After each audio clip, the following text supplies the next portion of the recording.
সভা নির্বাচনে বিরাট জয় পেয়েছেন হেমন্ত সোরেন। ঝাড়খণ্ড মুক্তি মোর্চার নেতা হেমন্ত সোরেন মুখ্যমন্ত্রী পদে শপথ নেবেন 28 নভেম্বর এবং রাজ্যের মুখ্যমন্ত্রী মমতা বন্দ্যোপাধ্যায় সেই শপথে থাকছেন। কথা বলবো প্রতিনিধি সোমরাজের সঙ্গে। সোমরাজ, সংসদ চলছে, একদিকে যেমন বিরোধীরা কিভাবে শাসক দলকে ঘিরবে, বিজেপিকে ঘিরবে সেই কৌশল নিয়েছে, এই কৌশলের মধ্যেই আবার হেমন্ত সোরেনের শপথে যাওয়া কতটা তাৎপর্যপূর্ণ?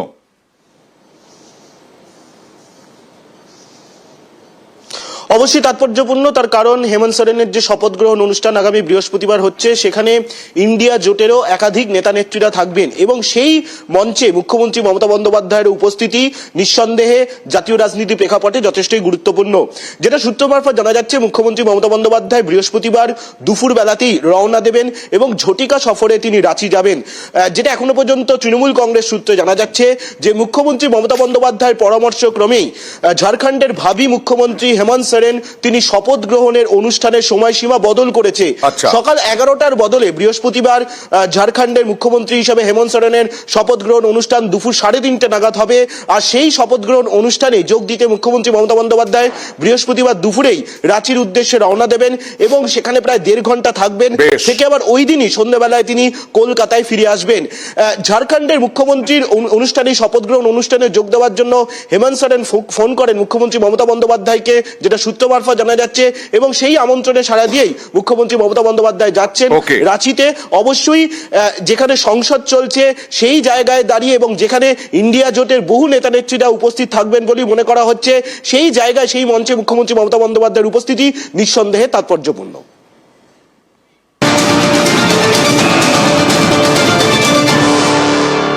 আর ওয়াকফ সংশোধনী বিল, এই নিয়েও বিরোধীরা এক কাট্টা। তৃণমূল পথে নামছে এবার। তৃণমূল আগামী 30 নভেম্বর রাস্তায় নামছে, বিভিন্ন সভা হবে। ওই 30 নভেম্বরেই সভা করবে তৃণমূল, যা জানা যাচ্ছে। কথা বলবো প্রতিনিধি আবিরের সঙ্গে। আবির, কি কর্মসূচি এবং কি বলা হচ্ছে? বিধানসভাতেও আলোচনা হবে, এই সব নিয়ে কি কর্মসূচি এখনো পর্যন্ত? দেখো, জোড়া আক্রমণের পথে তারা যাচ্ছে। কেন্দ্রের এই সিদ্ধান্ত, সেই সিদ্ধান্তের বিরোধিতা করে রাজনৈতিকভাবে তৃণমূল কংগ্রেসের তরফ থেকে সিদ্ধান্ত নেওয়া হয়েছে, তাদের তরফ থেকে সভা করা হবে আগামী 30 তারিখে রানী রাসমণি রোডে। এই সভা হতে চলেছে, যেখানে কল্যাণ বন্দ্যোপাধ্যায়, ফিরহাদ হাকিম তারা বক্তব্য রাখবেন। এছাড়া তৃণমূল কংগ্রেসের মাইনরিটি সেলের তরফ থেকে তাদের যারা সদস্যরা রয়েছেন তাদেরকেও সেখানে যোগ দিতে বলা হচ্ছে। তুমি জানো যে জেপিসির যে বৈঠক, সেখানে কল্যাণ বন্দ্যোপাধ্যায়ের বক্তব্য পরবর্তী সময় বাকি বিরোধী দলে যে সমস্ত সাংসদরা রয়েছেন তারা সেই ইস্যুতে লোকসভা স্পিকারের দ্বারস্থ হয়েছেন। এবং যেহেতু এই চলতি শীতকালীন অধিবেশনে সংসদে এই বিলকে কেন্দ্রীয় সরকার আনতে চাইছে, পাশ করাতে চাইছে, কেন তার বিরোধীরা করছে এবং বিশেষ করে এই রাজ্যে দাঁড়িয়ে শাসক দল কেন বিরোধিতা করার জায়গাতে যাচ্ছে, সেই সংক্রান্ত বার্তা এর মধ্যে দিয়ে থাকছে। দ্বিতীয়ত হচ্ছে, বিধানসভাতে এই সংক্রান্তই প্রস্তাব নিয়ে আলোচনা হওয়ার সম্ভাবনা। সূত্রের খবর, আগামী পরশু দিনকে বিধানসভাতে যে কার্যনির্বাহী কমিটির বৈঠক রয়েছে, সেই বৈঠকে কবে এই বিষয় নিয়ে আলোচনা হবে সেই সংক্রান্ত বিষয়ে চূড়ান্ত দিনক্ষণ স্থির করা হবে।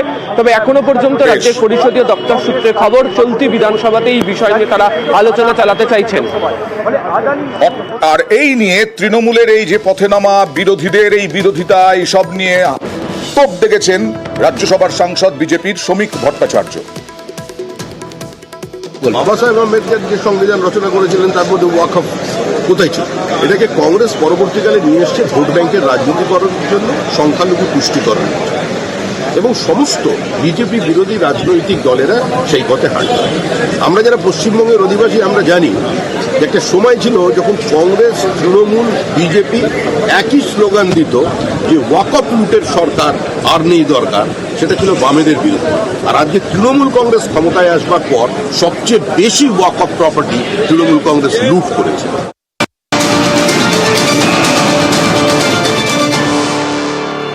আর আজকে জাতীয় কর্মসমিতির বৈঠক তৃণমূল কংগ্রেসের কালীঘাটে। মমতা বন্দ্যোপাধ্যায় আজকে সাংসদ, বিধায়ক এবং তৃণমূলের নেতৃত্বের সঙ্গে বৈঠক করবেন। সরাসরি চলে যাব প্রতিনিধি আবিরের কাছে।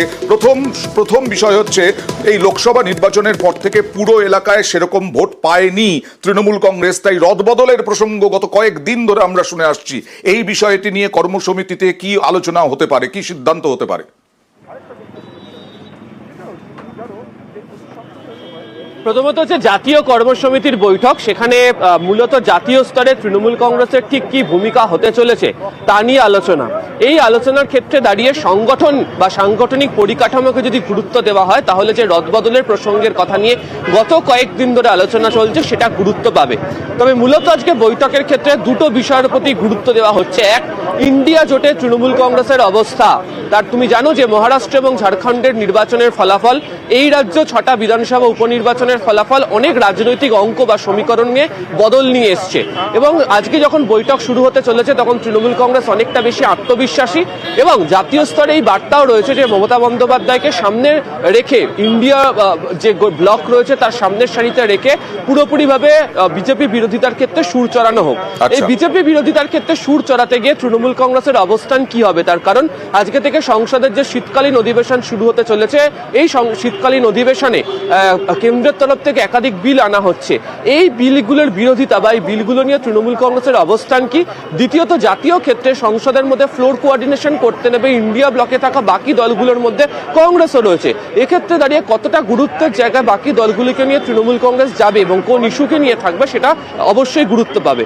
তবে অবশ্যই সাংগঠনিক বিষয়টা অবশ্যই আলোচনার ক্ষেত্রে থাকছে। তার কারণ হচ্ছে যেহেতু 2026-এর এখন থেকে সম্পূর্ণভাবে প্রস্তুতি তৃণমূল কংগ্রেস শুরু করে দিয়েছে, এক্ষেত্রে পারফরমেন্সকে প্রাধান্য দেওয়ার জায়গা যেমন থাকছে, একই রকম ভাবে যারা দীর্ঘদিনের দলের কর্মী, যারা বহুদিন ধরে সাংগঠনিক এই কাঠামোর মধ্যে থেকেও তৃণমূল কংগ্রেসের তরফ থেকে কাজ করছেন, তাদেরকেও কি ভূমিকা পালন করতে হবে এবং কি ভূমিকায় তাদেরকে দলও ব্যবহার করতে চায় সেই সংক্রান্ত বার্তাও আজকের বৈঠকে মমতা বন্দ্যোপাধ্যায় রাখতে পারেন। ফলে সব মিলিয়ে সাংগঠনিক পরিকাঠামোর পাশাপাশি শৃঙ্খলা এবং জাতীয় ক্ষেত্রে এবং বিভিন্ন ইস্যুতে তৃণমূল কংগ্রেস এই রাজ্য প্রচারের ক্ষেত্রে কোন ইস্যুকে ব্যবহার করে এগোবে সেই সংক্রান্ত বার্তাই মূলত যে জাতীয় কর্মসমিতির বৈঠক থেকে মমতা বন্দ্যোপাধ্যায় আলোচনা করবেন, এমনটাই মত রাজনৈতিক মহল। কারণ 6 ছক্কার পর 2026-এ যে এক চুল জমিও ছাড়তে রাজি নয় তৃণমূল কংগ্রেস, এই বৈঠকে সেই নির্দেশই দেওয়া হবে বিভিন্ন নেতৃত্বকে তৃণমূলের।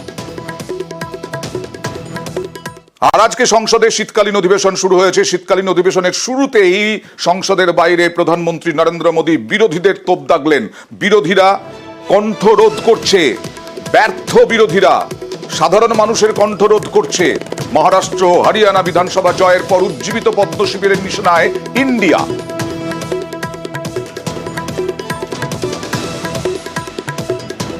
पार्लियामेंट में स्वस्थ चर्चा हो, ज्यादा से ज्यादा लोग चर्चा में अपना योगदान दें। दुर्भाग्य से कुछ लोगों ने अपने राजनीतिक स्वार्थ के लिए देश संसद को भी मुट्ठी भर लोगों के हुड़दंगबाजी से कंट्रोल करने का लगातार प्रयास कर रहे हैं कि जो नए सांसद होते हैं, नए विचार, नई ऊर्जा लेकर के आते हैं, और ये किसी एक दल में नहीं, सभी दल में आते हैं, उनके अधिकारों को कुछ लोग दबोच देते हैं। सदन में बोलने का उनको अवसर तक नहीं मिलता है।